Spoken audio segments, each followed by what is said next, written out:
Somebody say, Pastor, if you do what you are saying is true, the heaven should come on earth. Why am I not having heaven here? With all the trouble, if I came to this service with back pain, my back have been paining me, I've been using all manner of water to make sure it goes down. There's trouble at my work. There is one witch around my house. There is trouble everywhere. And you say we should see heaven here. Yes, God said we should see heaven here. But why all this war in my life? That's normal. Amen. That you are in heavenly places does not mean war will not come. Right. There was war in heaven. Amen. Revelation 12 verse 7. God was there. If you sin, you can ask him. God was there physically, spiritually, mentally, everything. And there was war in heaven. So if you are here, you are saying, if you say true to that, heaven should come here. Why all this trouble in our life? It's just normal that war comes. But I want to tell you what happened when you have understanding of the kingdom of heaven on earth. There was war in heaven. Michael fought against the dragon, and the dragon fought back. But the Bible said they prevailed not. Yes. And there was any place found for them in heaven. Revelation 12 verse 7 to 8. They prevail in heavenly places. The devil don't prevail. He can fight you, won't prevail. He can fight you, it won't prevail. He can fight your marriage, you won't prevail. So if you have that understanding of the heaven's mentality, Satan and his mother-in-law can come anywhere they want, but they will not prevail. They can try to hit you, they can try to fight you, fight over children, fighting your finances, but they are guaranteed to fail. As long as you are in heavenly places, in the heaven where you belong, they don't prevail there. Come on, somebody. Shout somebody. Hallelujah. In the heavenly places where you are seated, the devil is free to come, but I guarantee you it's not permitted to prevail. Yes, challenges can come in your home. It can come on your children. But one thing is guaranteed. It's not permitted to prevail. If you see him, you can ask him. For those that understand their rights, this understanding will affect the way you approach things of life. You don't take things with the way people take things that with such levity and carelessness and laziness spiritually, and where people are so messed up in their understanding that the devil has turned into NFL football. Can kill you, can kick you left and right. He cannot kick you when you have this understanding. Changes your attitude and approach to things. You call yourself a Christian and all this trouble in your life, that's normal. But I can assure you, as those troubles come, they are guaranteed to fail. Amen. So if there's challenge, and you face one challenge or the other in your life right now, please understand, it has come to fail. Amen. Neither was there any place found for him in heaven. Understand that. The devil is a tyrant. And you must meet people that have understanding of the kingdom. I'm talking about people that have kingdom mentality, not church. Because people carry church in their head, they don't carry kingdom understanding. Yeah, challenges can come, it can come. And in fact, to me, your understanding of the kingdom of God will help you to have dominion over things you face day to day. Your understanding, your approach to things will be different. You won't be crying over problem. You know these are normal things that will happen. And but the fact that you have this kingdom of heaven mentality, it gives you a dominion mentality. It's like a lion, for instance. Now a lion face trouble. Who is the king of the forest? Yes, lion face trouble. I didn't want to fight him, but doesn't change the fact that he's the king of the place. Yeah, he's the king. I mean, and lion is not the king of the forest because it's the biggest. Elephant is. Lion is not the king of the forest because he's the fastest. Cheetah is. He's not the king of the forest because he has the greatest capacity. Other animals has capacity more than him. But what separates him from all of them is that He think he is. He think He don't think he is. That's all. I am the king here. That's all. I don't care what your size is. I don't care what you look like. It's just mentality. That is why people see elephant and run. He sees elephant and say, "Wow, oh fools! This is fools! This Happy Mother's Day." He say, "Man, we will take this one for a whole month. We will have been running around. I won't run around again." This elephant, God bless you as you have come. And they will call the mini family and say, "You guys, come on, man. We have gotten our own food for the whole month. When are we cleaning ourselves? We won't run around." This same was exercise for running around looking for food. This guy is our food for the month. So they jump on him. And our elephant say, "Are you crazy? Can't you say I am big?" He say, "Big for what? You are a big food." Because of mentality. Amen. Mentality is not, the difference in people is not size. The difference in people is their mentality. What's mentality? How people think. Think, man. I want us to change our mentality. Because it is here. As a man thinketh, so is he. I want to think kingdom understanding, kingdom of heaven, dominion mentality here.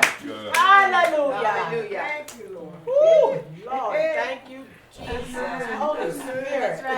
There are people that are hearing this message, that will be hearing this message on my podcast, on SoundCloud, on YouTube. I welcome all of you because they're going to get it after now. But that's not my subject for today. I'm very sorry. What I want to talk about is Mother's Day, man. Sorry, this is just appetizer. This is just to welcome you, amen, for today's service, amen. Unfortunately, I cannot go deep down into this because this is Mother's Day.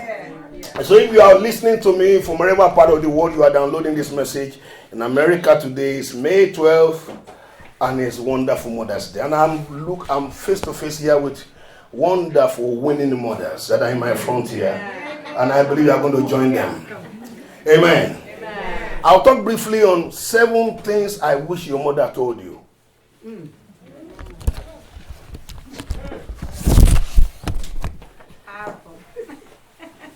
Please, can you have this?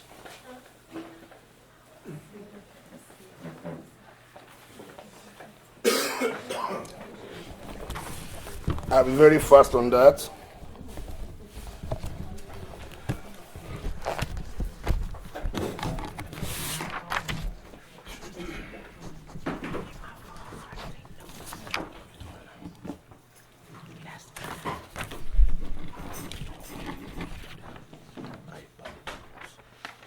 Praise God. I'll talk to us on 7 things I wish your mother told you on this wonderful Mother's Day. And it's here. Let me have all this stuff. Just to be sure that as we are here, I'm trying to do what I'm doing because people are going to hear us beyond here. So I'm trying to make sure everything goes from wherever they are hearing us from. They can pick up the signals and the frequency at which we are operating. Mother's Day is a very wonderful day. I am blessed today because I have a blessed mom. Amen. That impacted her own faith into me, for which I am grateful for. I am not supposed to be alive by now. I did not be for my mom because I was born epileptic, and many times I had to collapse. I couldn't go to school like my friends would go. If a aircraft should pass this place, that aircraft will not cross over to this part before I would faint. That was how bad it was. It was like my mother would say to me, "You are one child equal to 10 children." That is what it took me to keep you alive. It's like I had to abandon the other kids so you don't die. And it's only later they can tell you that when you've gone through the stage of not dying, of things trying to pull you off the earth. Not for anything, but because of the purpose I came with. And that is why mothers are very, very important. In fact, you wouldn't understand the place of mother until having your own children, perhaps, and know what it means to raise kids.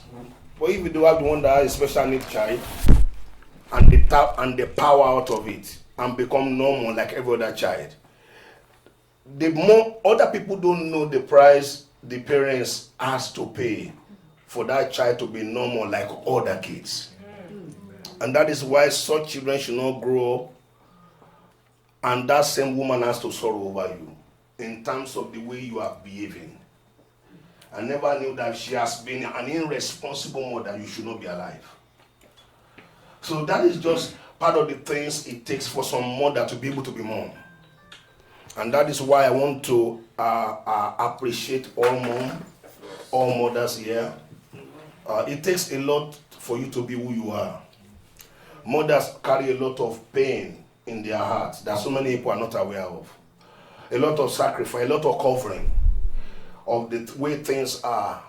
Even when the child just collapses right now, the sister stand up and say, the child is very good. The child is very good because they are speaking the future of that child. So I am grateful today because somebody stood there for me not to go back. I will have been back in the grave. You never had a chance to meet me, and I can show you there will not be Destiny Church. I will have died with that destiny. My death will not be my death, only it will have been a death of purposes, or plans, or books, of things that are supposed to be done that will not be done as a result of that death. That's why God does not like abortion. Because it is not that you don't want people to know that you are pregnant. That's one. I don't want people to know, but flushing the baby away is not the end of it. You just kill the plan. You destroy a whole agenda of God's plan. Yeah. It's just like if Steve Jobs died in his mother's womb, you won't be having an iPad in your hand. You won't have iPad 1, iPad 2, iPhone XL, iPhone A, iPhone B, and all the stuff we have today. If that guy died when he was a young guy, you won't have an iPad today in your hand. So when people die, it is not somebody that died. Plans, agenda, companies, millions, billions, people died inside them. So when God is trying to fight for you not to die, He's fighting for something He's put inside you not to perish. That's why God wants you alive. You can understand why you went through what you went through. Others went through it, you became lunatic. Others went through it, they are dead. You couldn't because you carry something to deliver to this earth. We are still waiting for it. So God didn't want you to rob us of what He gave to you. That's why He kept you alive. Can somebody be grateful to God, amen, for all He's done for us, amen. For all that God has done for us to see to it that we are alive. And one of the blessings of motherhood is that the extension of our life on the earth is tied to our parents.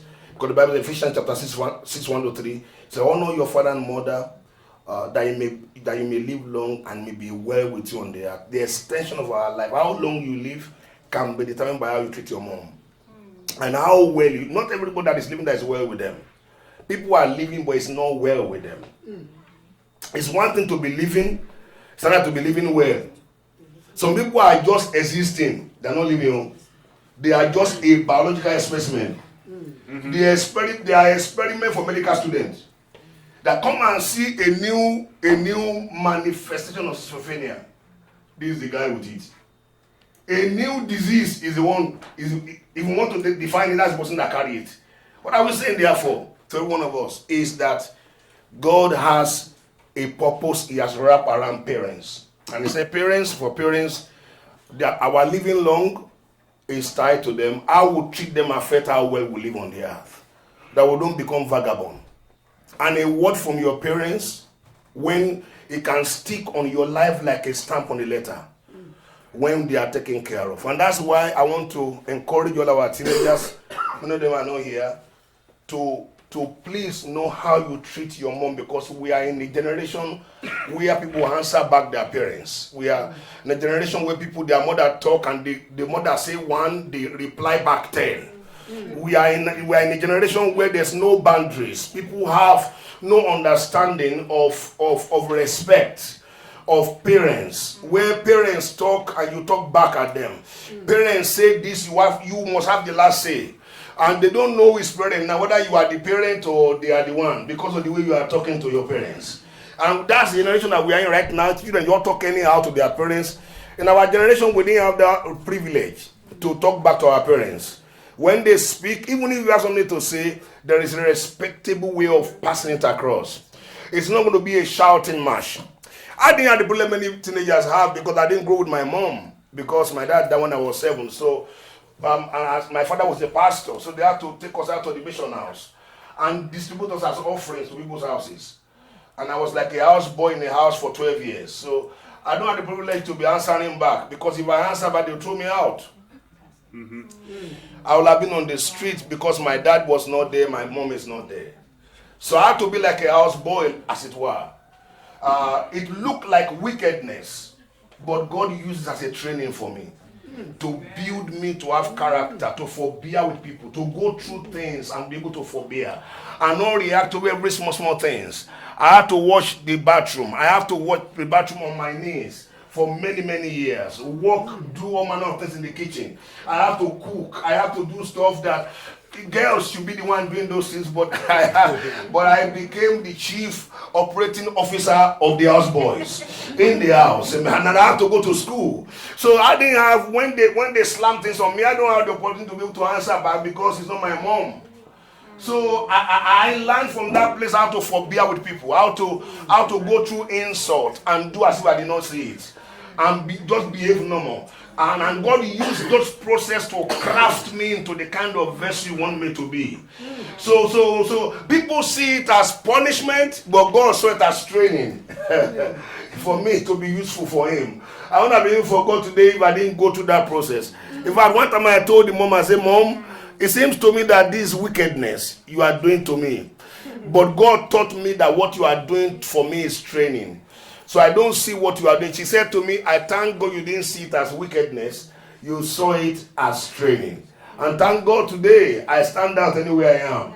Because I can cook, I can do anything, I can crawl, I can clean, I can mop, I can do anything. I don't see them as anything. I watch that toilet and I'm grateful for the toilet, and even when I have been homeless. No. So that is just another time. So what I want to say to all of us is this. I don't have the privilege of answering back to my parents. Because my mom did not live in a normal house. She had to live in a house that was no window. I know what it means to go through stuff. So children have a room to themselves today, a whole room to yourself. You alone. What a wonderful privilege you have. A whole room and a TV and a remote to you alone. Wow. In my own time, I sleep behind the couch. And I had to go to school. I had to fetch water. I had to fetch water to fill a drum and take it on my head and take it upstairs. Every night I must go to school. And I must pass exam like every other students. And those things make my head to work faster. Because I know if I fail here, I will die here as a houseboy. So my brain came alive. Nobody had to beg me to read my books, because I know that the more I fail, the more I stay here. So my tendency of houseboy will be renewed, my failure. So the more I fail, the more I stay. So my brain, I tell myself, boy, if you don't read, you die here. So nobody had to beg me to read my books. So some of the things people have today, and they take it for granted. I don't have the place. So we are talking to parents today, and talking to teenagers, and talking to them that you don't know what it means to be answering back to your parents. You don't answer back your parents. There is a right way to talk to your parents. Even though what you are saying is right, let them say what they want to say. After you come back and talk to them.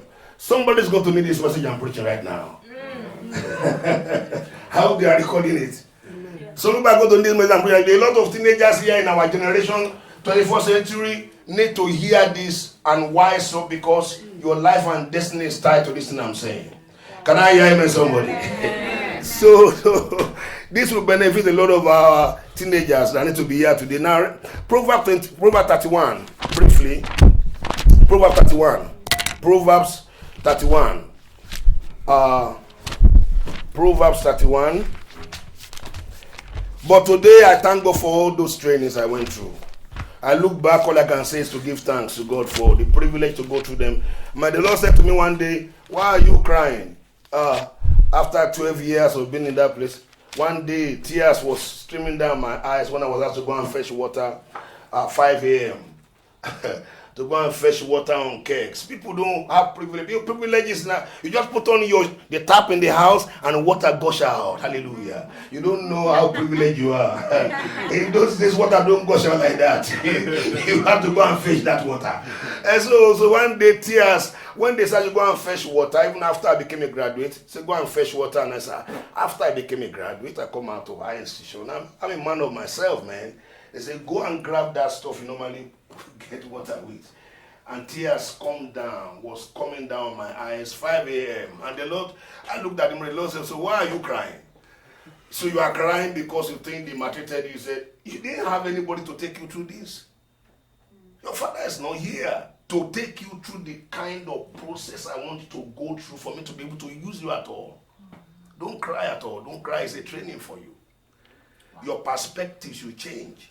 You are being trained.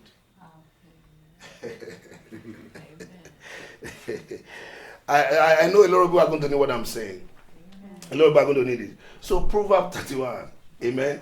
I was sharing these things last month in London. Some people were crying in the service. I said, oh my God, I wasn't sharing with you so that you can cry. So no, what you went through, I said, don't cry for me. You have already gone through it. I've already gone through. I'm only sharing with you to let you know sometimes what people go through to be who they are. So they've been working many years to get to where they got to. It's the reason why they can't misbehave. They cannot afford it. People can see opportunity and misbehave because they don't know where they are coming from. They have no understanding of how life is. So they, at every little opportunity, they just mess up. But if you knew what you went through, all the pain, how you have to crawl, how you have to go through things to get to where you get to, you can't misbehave. If you remember those flashpoints of where God took you from, that affects your attitude and character. To make sure you are what is called hinds feet. You go up, you stay up. Not everybody go up and stay up. Some go up under 1 month, they are already on the floor because they didn't have what it takes to stay up. Proverbs 31. From verse 1, he said, the word that King Lemuel, the utterance which his mother taught him, my son of my womb, son of my vow, do not give your strength to women, nor things that destroy kings. Now, and he said, it's not of King Lemuel to drink wine and intoxicating and let forget about the law or pervert justice. Verse 6, give strong drink to whom that's about to perish, wine to those who are bitter of heart. What are we saying therefore is this, that if you notice that place said, the word that my mother taught me. So mothers are teachers. Yeah. Mothers are teachers. And the Bible says, honor thy father and thy mother, that it may be well with you, that I may live long on the earth. So there are two kinds of fathers and mothers. There is spiritual fathers, there's biological father. There's spiritual fathers, spiritual mom, and biological moms. There are four. Out of these four, there are things you can learn from these four that can make your life better. If you miss lesson of biological mother, spiritual mothers are waiting for you. If you miss lesson of spiritual fathers, or physical fathers, spiritual fathers, God has put them there. So you have 4 levels of people that can help you to get to where you are going. And without fathers, you don't have feathers. Your spiritual father determines your spiritual fires. Your covering determines your coverage. Yes. That is why when there's a covering over you, it covers your inabilities, it covers your errors. People will not see all the errors you carry. They won't see all your inadequacies when you're under somebody's cover. So they don't see those things because they saw something else on you. That's the beauty of spiritual covering. You are not available for attacks. You are not empty. It's not age. It's election of grace. That is why I'm saying to all of us here, so that we have understanding of this, how spiritual things work. When you are under covering, certain things you don't deal with it. Certain attacks you don't have them. Because when they look at in the realm of the spirit, what they don't see your head. what is on your head is somebody's else covering of a higher authority. So when they see you, when they come near, they just go back. It's like when two children are fighting and the child is running towards experience, it's a mad boy that will see a father of a child standing and the boy is running towards his dad, and you are still chasing that boy to the front of the father, the woman beat him up. You know that boy is done for that day. No matter what that boy did, you beat that boy up in front of his dad, the father will beat nonsense and bastard out of you. So you have no sense of respect. You chase my own son to the front, to my front, and you still beat him up in my front. I will show you never in your life not to do it again. That's what it means. For every sensible person, when they see a son running towards their dad, the normal people is that, you see, God saved you. Since because of your father, because of your father, they say, next time I will catch you. That's the man they go back. That's natural in the realm of the spirit. Because of spiritual father, when they see you running there, they say, oh, because of that person you are running to, I will catch you next time. Because they say covering. They say covering, it lives on you. So that is what he does. Now what are we saying therefore to all of us is this. What are some lessons that I wish mothers taught their kids? Number one, stop advertisement. It doesn't apply to many of us in this place. It has to do more with teenagers and people coming up as younger people that just expose their body anyhow. Somebody said the way people dress, sometimes they just advertise themselves. Somebody said, don't advertise what you don't intend to sell. So I'm not talking to us here, because we are older generation and we are not in this class. It's more for our teenagers. I'm not preaching for there to be this record. People carry themselves and they dress well and not expose their body anyhow, because people don't know that certain things you don't offer to people because they are not meant to be outside. Those things are meant to be covered. For instance, men are wired to look. That's the way they are. And to preserve their righteousness, you help them by taking care of yourself. And people don't know that. Our generation don't have understanding of these things. That don't advertise what you cannot afford to sell. It's just for younger generation. You dress well because how you dress, how you are dressed. Knowing fully well that you are the Bible says in 1 Corinthians 6:19, we are the temple of the Holy Spirit. If you are a temple, then you can't offer that temple to anybody. So you take care of yourself, knowing fully well that you are a temple. You don't expose yourself, expose your body anyhow to people. Number 2 is called stop window shopping. Stop window shopping. That's number 2 things that mothers should tell their kids. Stop window shopping. Proverbs 7:21. So I'm going to be very fast about this. So number 7:21 is stop window shopping. Now the Bible says, make it very clear in Matthew 5:27. It says, if you look at a woman lustfully, you have committed adultery already in your heart.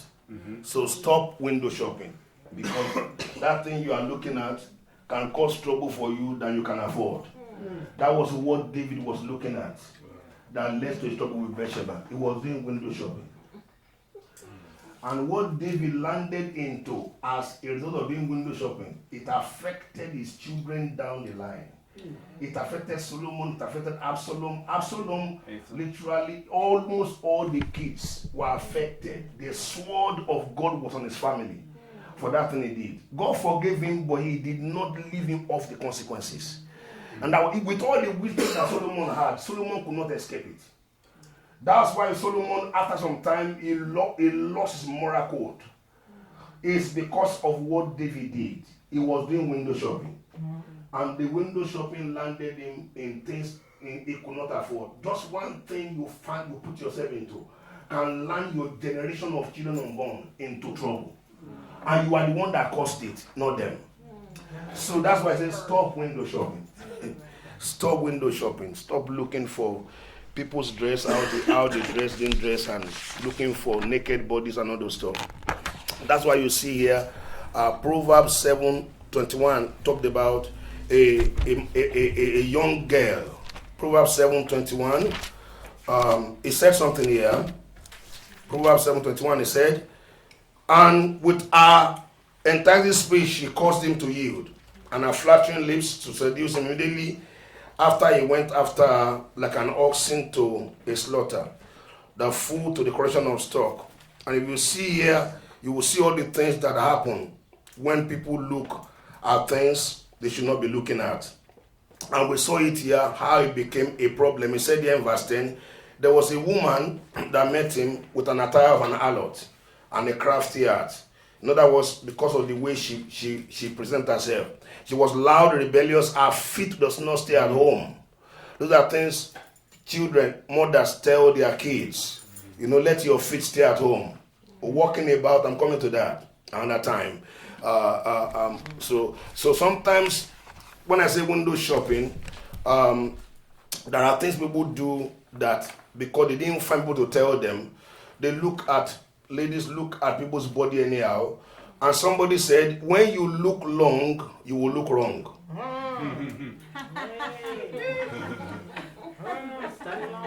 Somebody said, when you look long, you will definitely look wrong. Write that down, please. You need to write that down.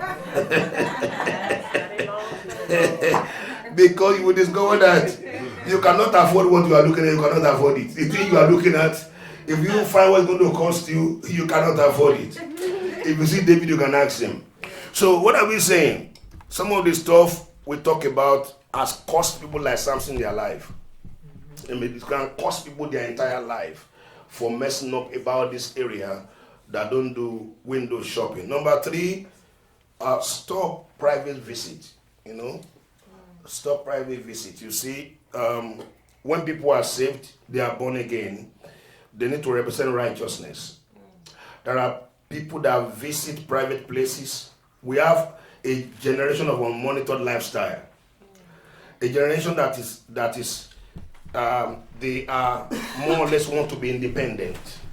I want to go where I want to go. I'm an adult now. You can't tell me where I want to go. I'm 20. I can go anywhere I want to go. I have my car. You're monitoring me. Where are you? Where are you? Where are you? Look at me, mom, dad. Look at me. Time is 1 p.m., 1 a.m. I'm an adult now. I can come when I want. Yeah. You can come when you want. But you must understand the danger of private visit. You must understand what is called the danger of private visit. 1 Thessalonians 5:22. Just get this CD for some people today, man. Some people need to get this message. The danger of private visit. You see that people are not told about all these things. The Bible says that abstain for all appearance of evil. And what are we saying therefore about this? You see, mothers try to tell their kids to live right. Because sin is not a respecter of persons. Night visit to a man's house is danger in the waiting. A night visit by a lady to a man's house in the night, to his apartment in the evening, 11 p.m., that both of you want to pray, that you have breakthrough prayer to pray. That you have some prayer, that some devil you needed to take care of, and that prayer you want to start at 12 in the night. And you are a single lady, not married. You are looking for trouble. I don't care how sanctified you are. You are looking for trouble. That is the danger of private visit. In that kind of unholy hour. When you finish your prayer, we should get back home. Okay, as we carry on. So, because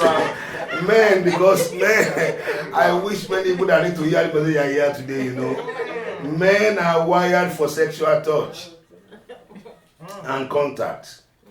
Because mama never told you this, but I need to tell you. Those are things mama never told some people.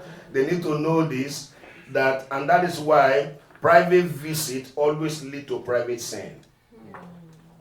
Many people are not aware that. That is why we are saying to be careful of private visits, particularly for people that are not married. And people have landed in troubles just of this little thing.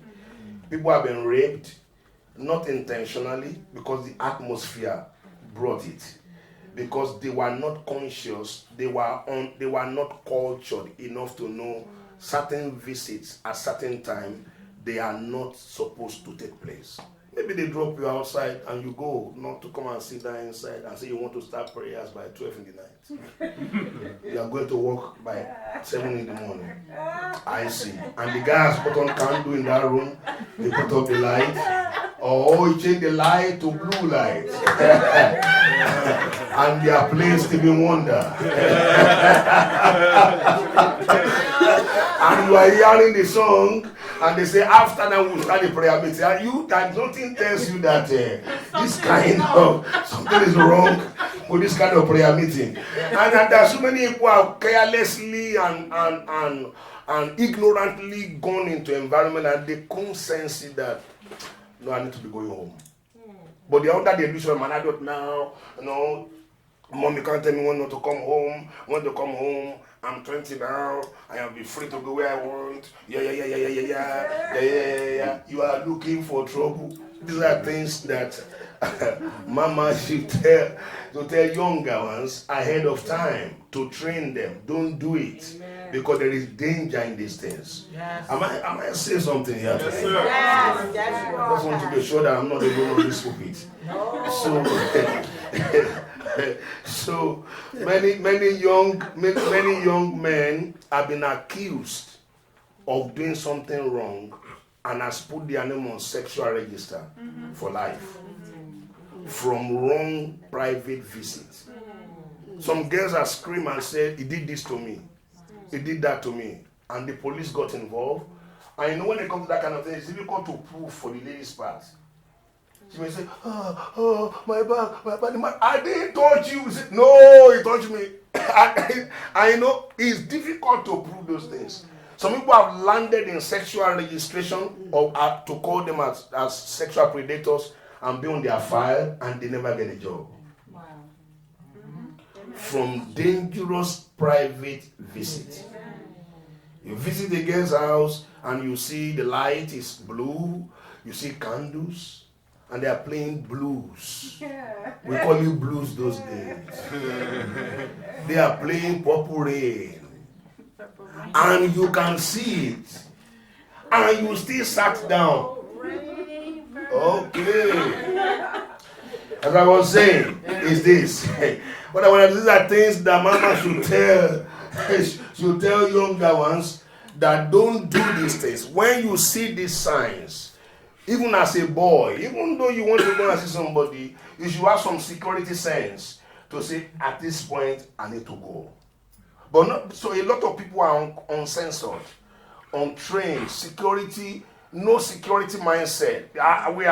You can go anywhere you like to go, just carry your jeans and sag it without belt and be walking about town and looking like somebody that came out of prison.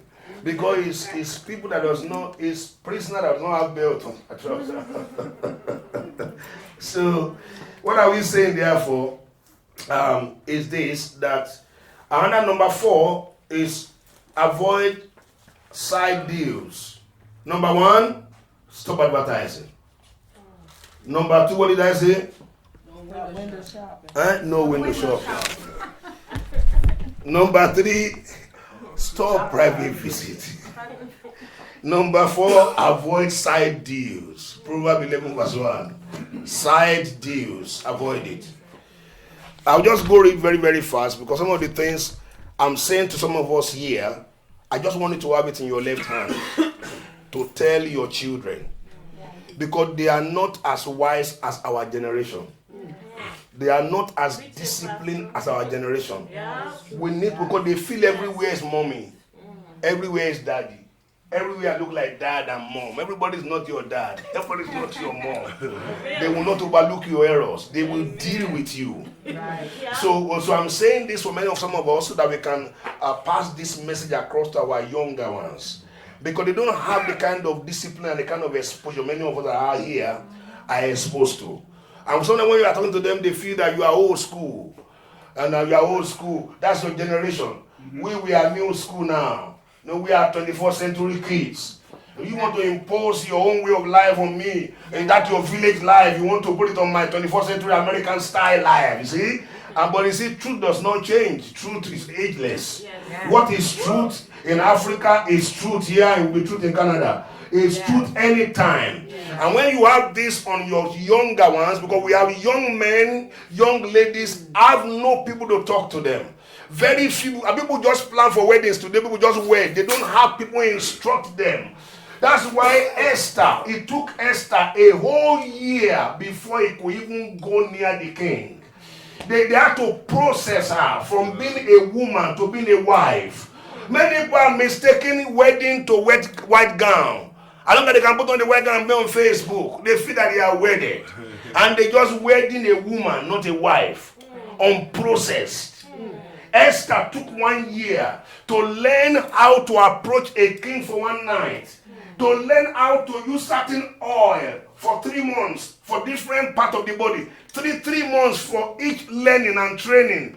Esther didn't appear before the king and be acceptable. It took her 1 year of processing. That's why when she got there, she stayed there. Oh my God. And that is why I want to make sure that many of us have this. They can pass on to your daughter. Don't let any crazy boy just take them and go and wed them. You sit your daughter down and talk to them. Talk to them. Let them know life is not the way it is back in the house. And talk to our boys, because that's why for this culture, a man, not a boy. So many boys jump into marriage. Boys marry for sex, men marry for purpose. And that is why so many people don't know. That's why I love you. They can't even take hand of each other. I just love you. Even I have opened door for you, I have closed door for you. After all those Hollywood drama, a week after their divorce. Then what happened to all the door you were opening last week? That was talking about Caesar. Because people don't know realities. Marriage is more than all those chandelier people are doing. Marriage is deeper. Marriage is for responsible people. Marriage is something more than sex. Marriage is for mature mind. So before we throw our men out, we don't throw our boys out. We throw men out. For this cause shall a man, until they are man enough to pay their own bills and be responsible in the house, they are still a boy. I don't care how many beers they have. I don't care how many six-pack. They show you and say, I have 6-pack. That's not what make a boy a man. You can have 10-pack. That is not what make a man. What makes a man is that he's responsible. Or else he will treat that woman as a piece of trash. That's why you see our generation today, marriages don't last. Check the survey. Marriages, some people don't cross even 1 year. Because the mindset people need to stay in that marriage, they did not have it. They are busy doing shopping from store to store, Pentagon City to different store, looking for clothes, looking for shoe and suit. And that is not what will be the marriage. Many girls going to marriage unprocessed. And marriage crash like biscuit. We don't want our children to, because when anything that affect them will affect you. When they start crying, no matter how you say you cross it for yourself, the heartache they have will affect you. So, and let me tell you one thing I've learned, truth remains truth. Whether they like, they don't like it. You tell them the truth. You may not like what I'm saying, but you will not forget it. Yes. As you are going, you will not forget that I told you the truth. I hold you truth. We must tell our boys to make them men. To be responsible, so that we don't add to the casualty of marriages right now. Our children will not go and add to the statistics. No, that our children will go in and change the order. Yes. From this generation, marriages don't break into business any longer. Our girls marry as wives, not as girls. That all they do is just how their hair look, how my leg look, just like this. and like that, and do like that. That is all. That is not what make marriages. All those things crash in 6 months. The man will say, with all your leg, just carry your load and get out of this house. So, what are we saying therefore? No side, no. I hope I'm not boring you. Or should I stop now? I don't want to find out. I want to be sure I'm not boring you, please. Oh, please. If you feel I'm boring you, I will stop straight away, amen. So, Proverbs 11:1, amen. No, write this down so that you help me preach to your kids, to your adults, so that they don't go into marriages because people prepare for weddings, they don't prepare for marriage. That when you have understanding to some point, you not even want all the ceremony and all those stuff, because that is not where the marriage is. You just wait quietly and they pray for you, because it is God that make the marriage. What God has joined together, let no man put asunder. God is the priest of every marriage, not your parents. After my wedding, I pay for my wife. After paying for her, they told me I can carry her away. But we didn't wed until a year after. Wow. I paid dowry over her, and by our own culture, the moment I finished paying, I have paid all the things they say I should pay. I brought all the things they say I should pay. They say, from here, she's now declared to be your wife. Carry her away. I say, carry her to where? They say, carry her away out of our house. I say, no. It's not yet time for her to leave your house until God bless this marriage. And God bless them, not the parents. We waited another 1 year before we wedded. Before the Lord. For what God has joined, let no man put us on. If God does not join it, Satan will scatter it.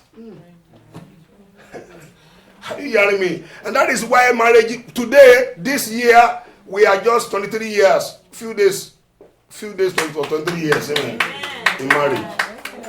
23 years of just a few days. 23 years in marriage. And I can tell you that it is not a piece of spaghetti. I can tell you that one. It's for people that are responsible. You can't sustain a home with a wrong mentality. Marriage is not for girls, it's for wives. Marriage is for men. What makes a man is not the age. It's the level of responsibility you are willing to accept. So this year, make it 23 years I'm in marriage. When they say carry your wife, I told them I can't carry her out of your house because they've not blessed this marriage. So I said, when after the wedding, when God blessed, and God blessed them, not the parents, and God blessed them. So through God, until we are blessed, so you can have. No matter what the biggest, you can. I'm not against all the ceremony, but I'm just saying that you get to some point for some other people that maybe they are remarrying, they may not want all the big noise about stuff because now they know they are coming to something more responsible.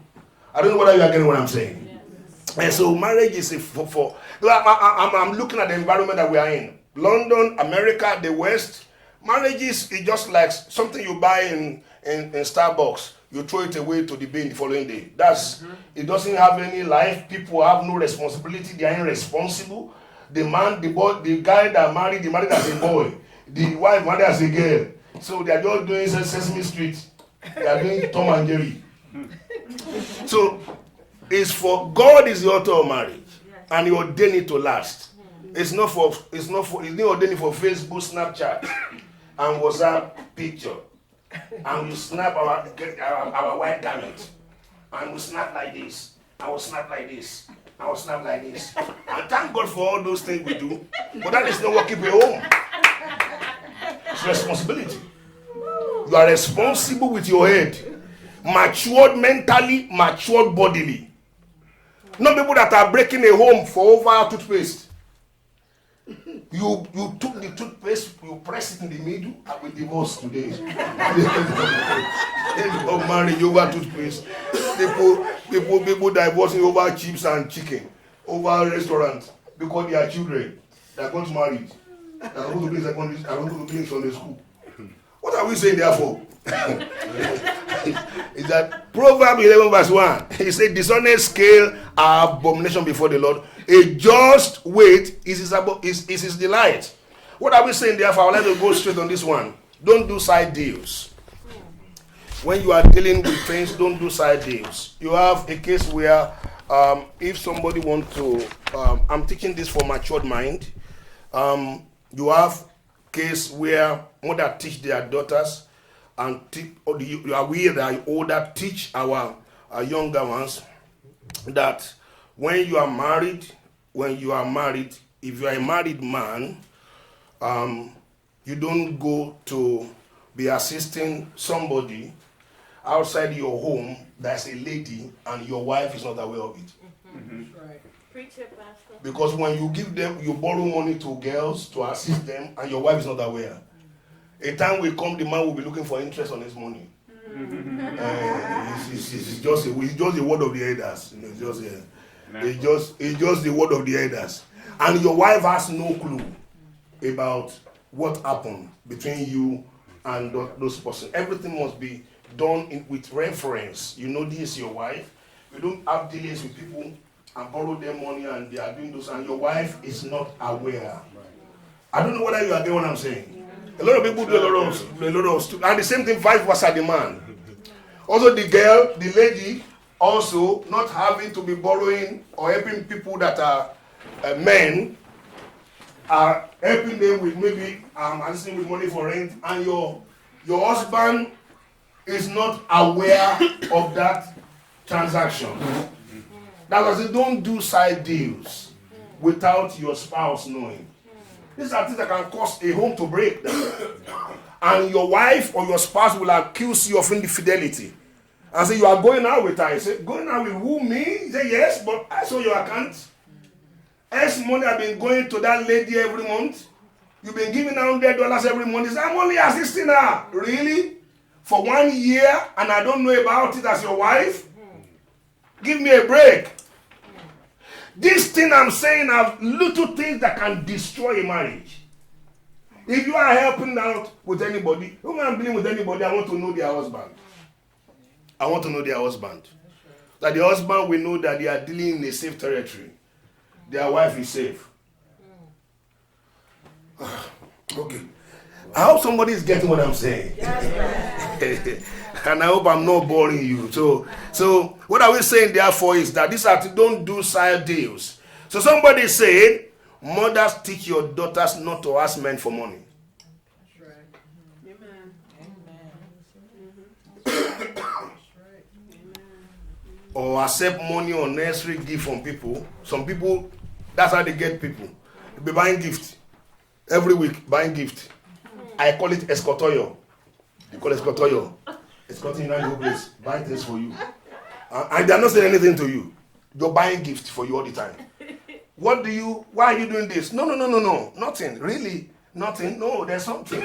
There's something. Somebody carry your daughter, give her a lift. And that's why you can't be a girl and every vehicle is a lift for you. Every vehicle is Uber. Somebody just wave. Somebody just saw you standing to go somewhere and they just say, hello, sweetie, you want to go anywhere? You say, yeah, I jump inside. Hey, you may jump into kidnapper's hand. You may jump into the hand of rapist. Don't stand on the road. Every car is not Uber. Every vehicle is not Lyft. I don't know whether I'm making sense. These are things we teach our children. Because our kids are grown up, they have so much technology head. And they don't have security head at all. They don't have sense of security. It's not everybody you collect money from. It's not everybody that offer you money and say, hey girl, you look good today. Just $500 for you. I say, thank you. Then tomorrow they bring another and they say, another $200. I say, thank you. And in a month, they're giving you $1,000. Thank you. One day that guy is going to ask for dividends on his investment. Yeah. And you're not going to say no. You guys say no. The Bible said that cannot touch me. Say really? And you have been collecting my money. But the Bible did not say this, that's why you're collecting my money. Because a lot of people are not wise in our generation. I'm talking about our generational children, 21st century kids, don't have security wisdom. It's not every gift that you can collect. It can become a trap. Yes. Yes. Yes. Don't do side deals. I hope your mama told you that. Are you getting me, somebody? Number 5. Number 5 thing your mama supposed to have told you is respect technology. Respect technology. Don't tell all your private business on Facebook. Amen. That's right. Repeat that again. I'll say it again. You told everybody. Don't tell all your private business on Facebook. Stop telling everybody on social media your needs and sorrows. You are talking to faceless strangers. And it makes you look small and needy before people. And it gives you false courage to say anything you want in that platform that you cannot say when you see people face to face. It's not everything that is meant for Facebook. Yes. Not everything is meant for Snapchat. Not everything that you see today, some people will be messed up. President Obama was saying, do you want to become president tomorrow? Advising younger people. He said, then be careful of your account on Facebook, because by the time you want to become something in this country, they will dig you out 30 years and say, so in Virginia, you did this, and they bring you a picture where you showed your body, and they say, is that the president of America? That is the end of your campaign. That is the end of your campaign. They only show you, maybe you owe something in your hand and you are smoking, you are doing something, you are playing with your friends, and they snap you and they put it there. Now they keep that picture. The day you come out to become anything in this country, they will dig out this picture and show you in the midst of your campaign. You say you call yourself the president, is that not? Wait until I show you what I'm going to say. Nobody want to show me, so I will dig it out. You wait and see. So what I'm saying therefore is that respect technology. Stop I would say, stop looking for pornography online. Amen. Stop dealing with chat room of gays and lesbians. And stop dealing with curiosity and stop erecting fantasy romance online. And you may think I'm just checking it, I don't really mean it. You won't know when you are seduced on that same line. You don't know where anywhere you are when you are checking those things, your location is showing. That's right. Your location from where you are watching those stuff is showing. They can tell you it's on pornography per time. That is why when you use technology with wisdom, it's not everything that is for you. That is why I'm just saying these are things I believe that Mama supposed to tell us. I wish Mama told us. And some of our Mama was not in our generation. They have died before Facebook came out. So I have to say it on their behalf. Because some of our Mamas have died. Stop looking for Google search on your old lovers. Stop looking for Google search on your former boyfriend. You are searching where he is now. You want to check where he is, and when you are checking, you Google his name, and things come and you are looking for trouble. You are looking for trouble that you have no idea about. You are not FBI, you are not CIA. What are you looking for? Looking for your old lover that you left 10 years ago, that Jesus said you leave alone. Okay, so what are we saying? What am I saying? Therefore, I discovered that bad news travel faster 7 times than good news. Yes. Yes, that's true. Your reputation can be destroyed just like that. Yes. And it takes a whole year, it will take years to clean up your reputation. Things you never did. People lie on you because of things they found in your hand. There are people that have been investigated and they found blood. Just they didn't do nothing. Just that they were with a friend that had something. And that's why you can't afford to walk in about with some fools.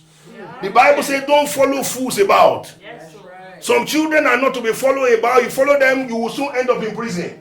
Yes. Okay, as I was just, I'm very sorry if I'm not too hard. Now, what I'm trying to say is that I'm not talking to you. I'm talking to some people that need to hear this message. So please, don't record it down for me and give it to them. I believe your mama told you. Your mama may not have told you this because your mama is not this generation. What are we saying therefore? Get some real friends, amen. Get some good relationship. I believe. So number 6, I'm about to round up. I'll soon round up now. Just give me 5 minutes, I'll be through. Out of your face. Number 16, I believe Mama should have told you, is this: tell the truth always. Don't be a liar. That's right. Some things Mama should have told you is this: don't be a liar. Tell the truth. Everyone that lie, one day they will lie in state. If you say Ananias and Sapphira, you can ask them. Every liar, one day they will soon lie in state. If you see Ananias and Sapphira, you can ask them. They will tell you. And you have to be a good liar. You have to be intelligent to be a good liar. Because you told lie last week. And you forgot the lie, so you see another one. And you have to say another lie to come out this back one. So you can't cover all those things. Please make sure people are hearing me. Everybody, you are hearing me right now on Snapchat, wherever you are hearing me from, on SoundCloud, you hear me on this message. Don't be a liar. Say the truth all the time. Yes, sir. Why am I saying this? Because even to get saved, you need to be truthful. Lord, I'm a sinner. I missed it. Please forgive me. If you cannot be real with God, you can't be saved. Don't lie about your situation before God. Lord, just the way I am, naked before you, I need help. But if you always lie, people not even know when you're telling the truth. Say the truth all the time. In those days, Mama, when we grew up with Mama, and they say, if you tell the truth, I will not beat you. Amen. If you tell me the truth now, I will not beat you. But if you don't tell me the truth, I will beat you up. And they say, okay, I will tell you the truth. So if you tell me the truth and nothing but the truth, I will not beat you. Now, even in the law, right now, in the court of our generation, the judge will say, if you can say the truth, you will get leniency of years of prison. You won't go to prison if you can be truthful. So lying, people let children lie in our generation. And parents, stop teaching your children how to lie. You are in the kitchen, you tell your children to tell them I'm not around. You tell your children, say, tell him, to carry that phone, tell him I'm not here. And they say, hello? They say, yes. Mom says I should tell you that she's not here. And you are there in the kitchen. You know what they are telling that boy? You are teaching that boy how to start the first lesson 1, or lying. So that is, parents, don't help your children and graduate them to become your graduates of lying and co-limited. So please, let's stop lying. Be truthful. Why are we saying this? Is that devil is the father of liars. John 8:42. If you're lying, you are sharing his nature. Lying is a crime if it's found anywhere. Tell your children to always be truthful. It will save you a lot. Even when the thing is wrong, I will tell you the truth. Let that will be a part of their life. I will be truthful. One thing about truth is that it never dies. And it's the same. And the same. Yeah. You don't need to be intelligent to be truthful. What is truth last year is it truth this year. You don't need to have a good intelligence. Don't lie to girls to marry them.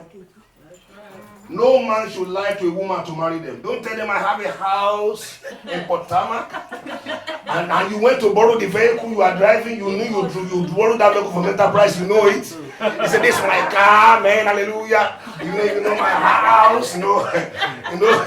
When I was going to marry my wife, I have only one box that is tied with rope. And I brought her into there and said, I don't want to tell you if you still want to marry me. You said yes. Said you want to marry me. I said, okay, I've spoken to you, said you want to marry me. I want to show you my assets. So I pull out the bag from under the bed where it was tied with rope. I said, you see, this bag is the only thing I have in heaven and the earth, and it's even tight, you know. If I should lose this rope, all my luggage will fall outside. I told her, this is all I have. 1994. Will you still marry me? This is all I have. This bag and myself, and the vision God has given to me. This is what I have. I don't want to tell you that this is my asset. Even this room I am, it was borrowed. This room, they borrowed me to sleep here. And this mattress is borrowed. So you can see exactly my state. I don't want to lie to you. I don't want to lie to anybody. Amen. You know, somebody have said, anyone that lie will steal. Yes. Anyone that steal will kill. Yes. Be truthful. Anyone that lie will steal. Yeah. And anyone that steal one day, they will kill. The truth is that you can get right with God and men. When you are truthful, you will be right with people and you'll be right with men. Integrity is more than money. In fact, integrity can draw money to you. In our environment right now, people are looking for who to just trust. Just trust, not ability. People who have abilities, they don't have character. Too many. I'm the MD of a company in London. I interview people, and I'm surprised at the level at which people are so dysfunctional. Very good CV, but character zero. And they display it on arrival. Yes. Before I even start interviewing them. So they are failed interview before I started interviewing them. I interviewed them just for interviewing them, say they already failed. Just between 5 minutes, their character is already out. So if this is what you are going to do in this office, and I said to them, I said, you know what, I appreciate all this CV, BBC, BSc, MSc, PhD, PPP, HHH, wonderful certificate. You are very good. But one thing I like this, but I'm heavier more on attitude and character than all this. Because this, I want to ask you. You told somebody that this is a mechanic, this guy is very good. He knows how to repair your car very well. But he's a liar. Will you give him your car? Will you give him your car? He can repair cars very, very well. In fact, if you finish your car right now to bring it brand new. But he's a liar. If that is the resume, will you give him your car? No. Okay, let me put the last one. The last one is this, that mama should have told you. Listen for the family secret. Listen to family secret. Now, there is a family secret that we call, every family has something what they call family dysfunctions that transit generation. That's what they call generational causes. Now, there is a family that have tendencies for certain weakness in their life, and that's why in a family where you are right now, listen for the secret. What are your family stories? What are the secrets? Because the secret of yesterday, they are the stronghold of tomorrow. And what your family stories that are going about, in other words, that it is the secret, it is the family secret of yesterday. If they are not dealt with, they become a stronghold fighting a family tomorrow. Now, if you see 2 Chronicles 22:1-4, 2 Chronicles 22:1-4, you see the family of Ahab here. Ahab had a family, and the grandchildren, all of them did wickedness, and because of their mother Athaliah. If you look at it, 2 Chronicles 22:1-4, I want to show you something. When you live here, I'm giving all of you an assignment. You must listen for your family secret. And many people don't listen.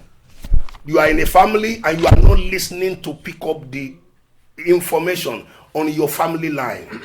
Things that have the capacity to bury you next year. But you are not aware of that intelligence. And it's there, you can't pick it. God will help us today, you will pick it up. Can I hear me somebody? Can I go a little further? Now I want to show you this one. I will show you, I say, 2 Chronicles 22:1-4. Is that the scripture I'm looking for? The inhabitants of Jerusalem made Azariah, his youngest son, king in his place. For raiders who came with Arabians to the camp have killed the older son. So Amaziah, son of Jeroboam, king of Judah, reigned, and Amaziah was 42 years old when he began to reign. He reigned 1 year. His mother's name was Athaliah, the granddaughter of Omri. He walked in the ways of the house of Ahab, for his mother advised him to do wickedly.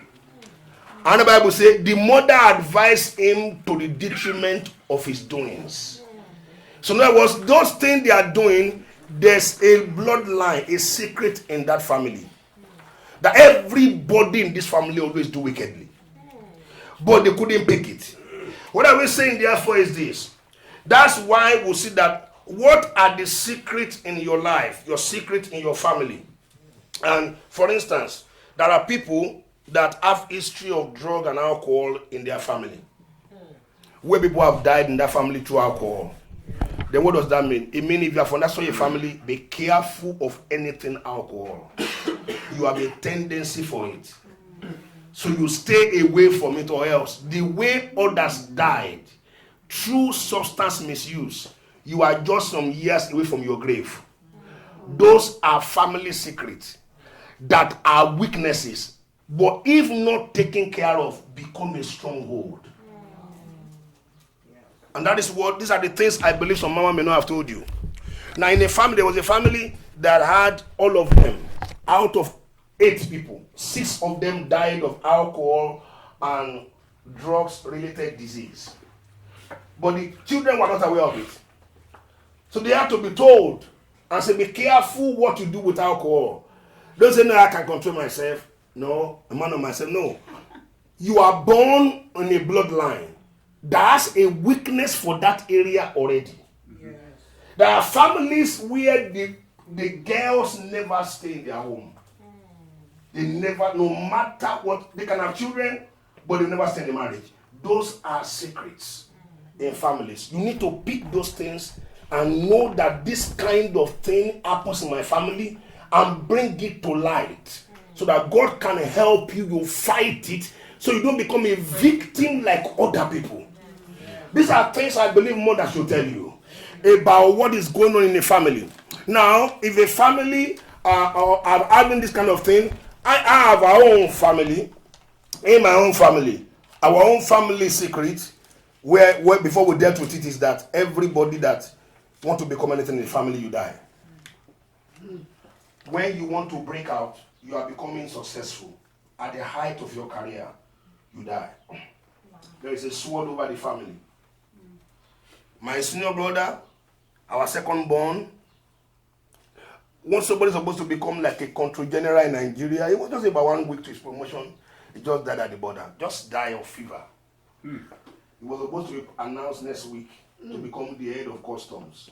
And he died in the border there. And that was the end of him. Then my own blood brother, the same mother, the same father. 1990, when I was praying in the morning, I saw him fell from on top of a container and landed. And when I saw it praying in the morning, I wrote to him. He was in London. I was in Lagos. My brother, this is what I saw. I don't know what is going on around you, but please be careful. But just look at it, the letter. Because it was sponsoring me, it was one pay for my school fees. So just look at the letter and say, look at all these small boys in dream. Just throw it away. And 2 months after, December 26, they were all sleeping at home when the Christmas tree, the lightning on Christmas tree fell to the rug and started burning. And burned the rug and went to the children's room. And all the children breathed, 3 of them, till they died. One by one. He woke up 10 a.m. When he woke up, he saw smoke everywhere and said, what, in my house? He ran to the children's room.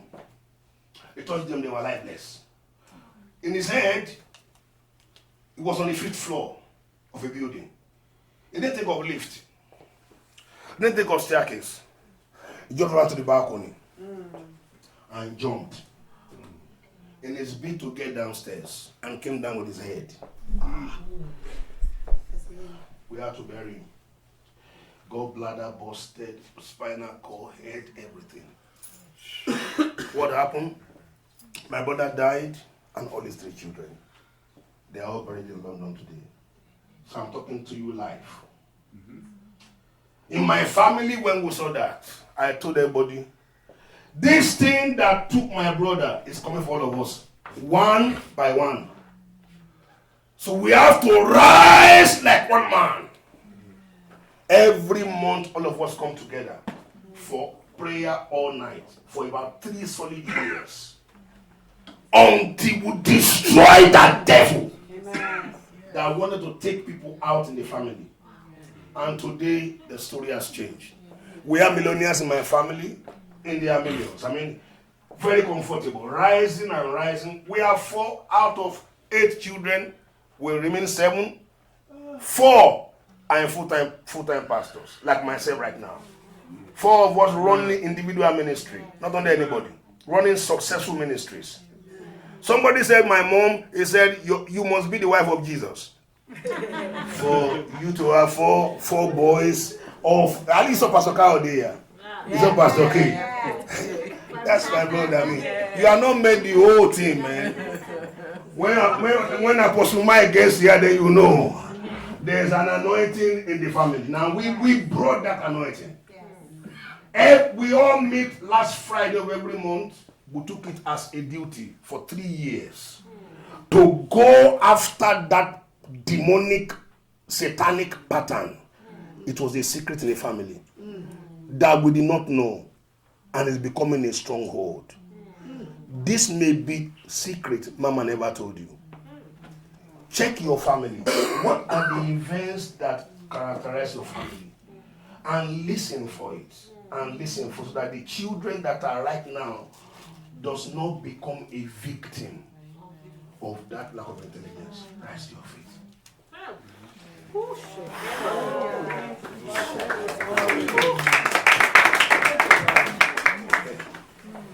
Is everybody blessed? Yes. Amen. So these are the things we have to go through.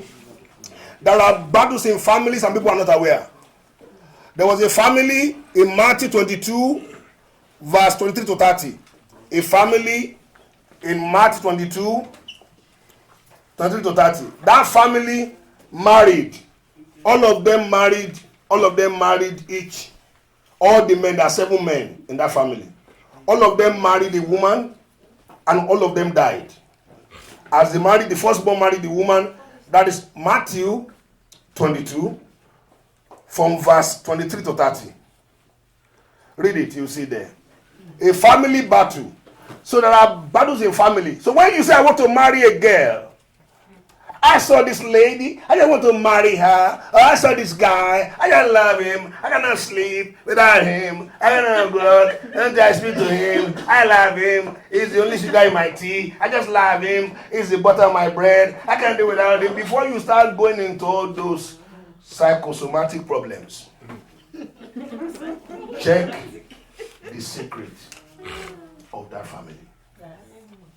The moment you marry there, the devils of their father's house is coming for you.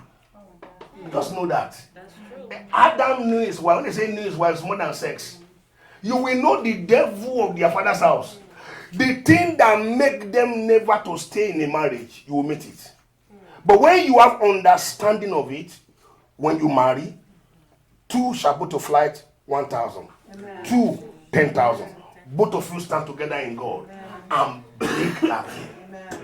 Because from the beginning, you pick the secret of landmiles that are in that family.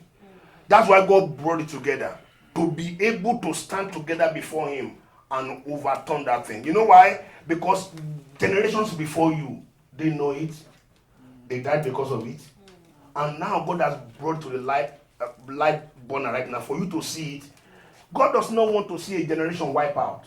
And there are families like that. Everybody just died at a certain age. And nobody find out, why are we going through this? Why do we have to go like this? Nobody find out. They just go like mumu. They just go. They all went mumutiously. They all went mumutiously like that. And enter into trouble. Nobody's asking questions. My brother died the other time after he married, no child. The other one died after marriage, no child. The other one died after marriage, no child. And you want me to come and marry the same woman? No. No. I am not marrying this woman, and I'm not even married now.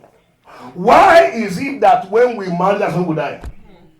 Find it out from the Lord. It's a secret. It's because you are not listening. Or you will go from divorce to divorce to divorce. I said, the woman is very bad. The girl is a devil. No, it's not the girl. The root, the fight is somewhere. You have left it unfought. You have left it untampered with. So what you are dealing with is the fruit. You left the root unattended to. What I suffer, what you suffer, your children should not go through it. Amen. If your children goes through what you go through, it means the root of your family secret you have not discovered it is still there. And that is why when you see your daughter, your sons, and going through and telling you things that you experience, the moment they tell you, something rise up in you and tell you, you remember that was your experience before. You know why? Because nobody in the family stood and said, but wait a minute. Why is these things like this? Why must we rise and crash? Uncle so rise and crash. It became comfortable. And let me tell you, when God raised somebody in the family, it's so that he can raise other people up. Abraham became rich. Lot also became rich. When God raised you up, God did not raise you up for yourself. Just buy a new shoe, buy a new car, new shoe to match, the head, the necklace, the shoe, the bag. Everything must be the same thing, color of the car. Thank God for that. But beyond that, God raised you up so that you can become a blessing to the family. When you start look down on your family and see how people have struggled, look at the one that have struggled in the family and try to help them. That's why God raised you up. If you have that understanding, you start addressing roots. And when you do that, because the enemy knows that you become somebody, you will free many people. He wants to attack you. But when you know the secret of the family, you tell the devil and his mother-in-law, you came too late. I have the intelligence here. You came too late. I'm dying nowhere. Amen. This is going to be sustained. And I have to deal with many families. And I tell my people, I say, my family, my brother is there in London right now. He's buried with his 3 children. We go and visit the grave. Buried himself and the 3 children the same place. They're in London today. So that reminds me of generational problems when people don't listen to it. We are a victim of that. I don't want to hear a story of your family like that, or people being cut down. And it was cut down in the midst of his days. He said, I will take them out in their flower age. Flower age means when things are blossoming for you. Business is moving. Things are going on well. Those are the kind of periods Satan targets people to kill them. But that will not be your own portion, in Jesus' name. Amen. And that's why we're going to pray. I don't know what secret is in your family. In our own family, the devil and his mother-in-law, they have taken they know. We'll search out our family history. My father died at the age of 66. Pastor in the church of about 21 branches in Lagos. In the height of success, just cut down. Was going out one day, somebody just carried him on a vehicle and hit his head on the windscreen. And blood gushing out on his eyes. From that stuff, died. In the height of success, people are cut down. They will not stop you from succeeding. They let you pay the price. Then when you sit on the throne of success, then the arrows will be coming. It happened to David's family. That's why I see all the children that follow him. All the children. Solomon, look Absalom, that sword on that family, on that throne. And that is why people don't know. I want to pray for us today so that you will stand for your family. Amen. You will tell the Lord, any secret, maybe I'm not seeing it or I'm not hearing it. Help me to see it. Eyes have not seen, ears have not heard. neither enter the of any man what God has in stock for those that love him. What is the family secret? What is my family secret? What is our family secret? That is negative ones that we need to deal with. Lord, help me to find it. I don't want my children to go through it. Can we speak to God right now? Let's speak to God. Lord, I come before you. We ask for your help. Anything that is not in line with your will, anything that is in our family that is not in line with your will, any secret that is going on that we are not aware of, Lord, reveal it to us. Reveal it to us. We don't want to be a victim of what those that in the past suffered. Lord, help us.